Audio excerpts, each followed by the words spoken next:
All right, welcome to this hyperdense clinical explainer. We're cutting straight through all that diagnostic noise to bring you the exact execution protocol you need for psychiatric emergencies. Look, as a consultation liaison psychiatrist, you know that when you're called to the floor, seconds literally count. You just don't have the luxury of time for textbook fluff, right? You need actionable, high-yield anchors to definitively diagnose and manage acute behavioral health crises. And honestly, that's exactly what the Section 54-280 plus execution protocol is built to deliver. Okay, let's look at our modular pathway for today. We're going to breeze through Module 1 covering psychotic chronology, then hit Module 2 on neuroleptic emergencies, shift to Module 3 for mood stability, and we'll cap the whole thing off with a mandatory validation drill. So let's jump right into Module 1, Psychotic Disorders, the chronology of detachment. Now, the absolute crucial point to remember here is that time, not just the sheer severity of the symptoms, is your ultimate diagnostic anchor on the wards. Think about it.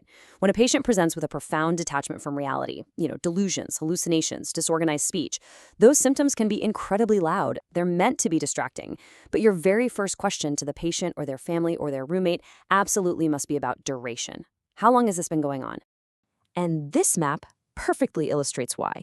You need to lock these high-contrast time markers into your brain because they are the exact dividing lines of pathology. If a psychotic break lasts less than a month and then completely resolves, boom, brief psychotic disorder. Now, what if it's sitting somewhere between 1 and 6 months? That's schizophreniform disorder. But the very second those symptoms cross that 6-month threshold, the diagnosis permanently shifts over to schizophrenia. It's a strict mathematical timeline, no gray areas. But here's where it gets tricky, and where we have to filter out what we call step 2 noise. You know the drill. A patient comes in with a recent, transient history of substance use, say cannabis. That is pure noise, meant to distract you from the sustained negative symptoms staring you right in the face. You have got to ignore those distractors. Now, obviously, you always rule out delirium and medical mimics first, especially in your older patients. But do not let transient drug use pull you off your chronology anchor. Okay, let's take this to the judge's bench. We're weighing the evidence for schizophrenia's chronic baseline right up against the critical 2-week psychosis-only window of schizoaffective disorder. Notice the primary driver here. Schizophrenia absolutely requires a chronic psychosis with a clear functional decline. Schizoaffective disorder, though, is a bit of a hybrid. The absolute tiebreaker is that for schizoaffective disorder, the psychosis has to persist for at least 2 solid weeks in the complete absence of any mood symptoms. If the patient is only psychotic when they're acutely manic or deeply depressed, well, then that's a mood disorder with psychotic features. It is not schizoaffective disorder. All right, let's dial up the stakes a bit. Module 2, Neuroleptic Emergencies, specifically looking at autonomic instability forks. The foundational concept we're dealing with here is neuromuscular overdrive. We are directly contrasting dopamine blockade against serotonin overload. Both of these cascades are going to present with severe autonomic instability. We're talking high fever, tachycardia, totally altered mental status. But because their underlying mechanisms are entirely opposite, their antidotes are entirely opposite too. You'll want to memorize this severity invasiveness matrix. It basically dictates your precise clinical pathway, going all the way from stable dystonia up to critical serotonin syndrome. So if your patient is stable, maybe dealing with mild akathisia or acute dystonia, you intervene with diphenhydramine or propranolol. Easy enough. But if they're emergent, presenting with extreme fever, high creatine kinase, and literal lead pipe rigidity, you are looking at neuroleptic malignant syndrome or NMS. You have to immediately stop that antipsychotic and push dantrolene or bromocriptine. Now, what if they're critical but they've got tremor and clonus? That's serotonin syndrome. Stop the SSRI or MAOI right away and hit them with ciproheptadine. Now, focus on this red frame, our pathology variance box. This right here isolates the single physical reflex finding that is literally the difference between life and death for these two identical altered mental states. Are their muscles completely locked up in lead pipe rigidity? That points straight to NMS. Or are their muscles twitching with hyperreflexia and spontaneous clonus? That points squarely to serotonin syndrome. In these crises, your physical exam is the ultimate tiebreaker. Just look at this emergent presentation. High-potency dopamine antagonism triggered classic NMS, which requires immediate discontinuation of the drug. Let's look at the clinical details.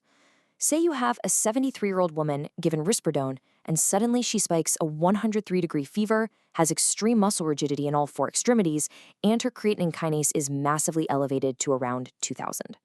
When you recognize that specific combination, you skip all the supportive fluff and you immediately discontinue the risperidone. Period.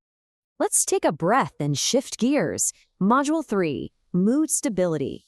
We're breaking down bipolar 1 versus 2 versus bereavement. So the core rule of thumb here is the degree of functional impairment.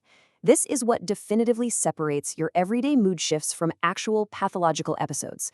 Look, everyone has good days and bad days, right? But here, we are looking for a massive shift that actively disrupts a patient's ability to just function in society. And please do not be fooled by the noise of a single sleepless night. You must strictly apply the 4-day hypomania and 7-day mania thresholds to actually lock in your diagnosis. An isolated burst of energy? That's just noise. To diagnose bipolar 2, you need a distinct hypomanic episode lasting at least 4 days that others clearly notice, but it doesn't require hospitalization. For bipolar 1, you need a full-blown manic episode lasting at least 7 days, or frankly, any duration at all if it results in psychiatric hospitalization or features actual psychosis. All right, stepping back up to the judge's bench, we're contrasting the episodic, distinct mood breaks of bipolar 2 against the chronic relational lability of borderline personality disorder. And honestly, this is such a classic diagnostic trap. Bipolar 2 relies on distinct, measurable episodes of hypomania and major depression, with totally normal baseline mood in between. Borderline personality disorder, on the other hand, is a chronic, deeply ingrained pattern.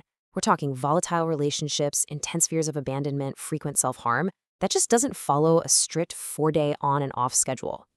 Okay, it is time to put it all together. Mandatory validation drill. Let's see some real-world triage application. Take a good look at this vignette. Read it carefully, and let's strip away the narrative fluff to find our first principal anchor. We've got a young 24-year-old guy with a sudden onset of grandiose and auditory hallucinations. He thinks he's a prophet. He's totally dropping out of his med school classes, no drugs in his system, no prior psych history. So ask yourself, what is the single most important piece of data staring back at you here? Did you catch it? If you reorder these findings into a strict timeline, that 3-week mark immediately flags this as schizophreniform disorder. It fits absolutely perfectly within our 1 to 6 month window. The grandiose delusions and dropping out of classes, that confirms the functional decline. And because we've already ruled out substances, and the timeline is sitting right at exactly 21 days, well, it can't be brief psychotic disorder, and it's not quite schizophrenia yet. Boom, you've successfully filtered the noise. Let's crank up the pressure for our second vignette. The stakes here are quite literally life-threatening, and you need to identify the exact autonomic fork.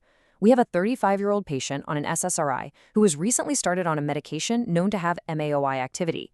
She is burning up with a 103-degree fever, sweating profusely, and her legs are just jerking spontaneously.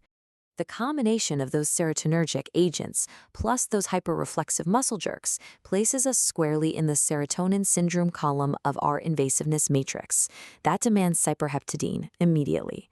Remember, if this were NMS, her muscles would be locked in rigid lead pipe immobility. The spontaneous myoclonus, the jerking, is the absolute definitive physical exam finding that dictates your life-saving next step. And just to give you a quick visual contrast here, an acute dystonic reaction from a typical antipsychotic presents strictly with focal muscle spasms. It completely lacks that severe autonomic fever you see in NMS or serotonin syndrome. We're talking painful, sustained muscle contractions, like a stiff neck or an oculogeric crisis where the eyes just rotate upwards, usually hours to days after getting something like haloperidol. It's super distressing for the patient, obviously, but crucially, it doesn't have that 103-degree fever or the altered mental status of a true autonomic emergency. You fix it by restoring the dopaminergic-cholinergic balance with diphenhydramine or benztropine. So what's the big takeaway? Your ultimate goal in literally every single scenario on the floor is predicting that single next step in management. And you do that by ruthlessly filtering out the noise and relying heavily on these first principles. Whether it's nailing the exact diagnosis based on a strict 3-week timeline or knowing to push cyproheptadine instead of dantrolene entirely because you spotted hyperreflexia, your clinical execution depends completely on these structural anchors. All right, as we wrap up this explainer, I want you to remember this. Mastering these physiological and temporal anchors is exactly what separates the adequate practitioners from the true expert diagnosticians. You now have the 280-plus execution protocol for Section 54 right at your fingertips. So my final question to you is this. The next time that pager goes off for a rapidly deteriorating psychiatric emergency, are you going to get lost in the clinical noise, or are you going to execute the protocol? Thanks so much for joining me on this explainer. Keep learning efficiently, and I'll see you in the next one.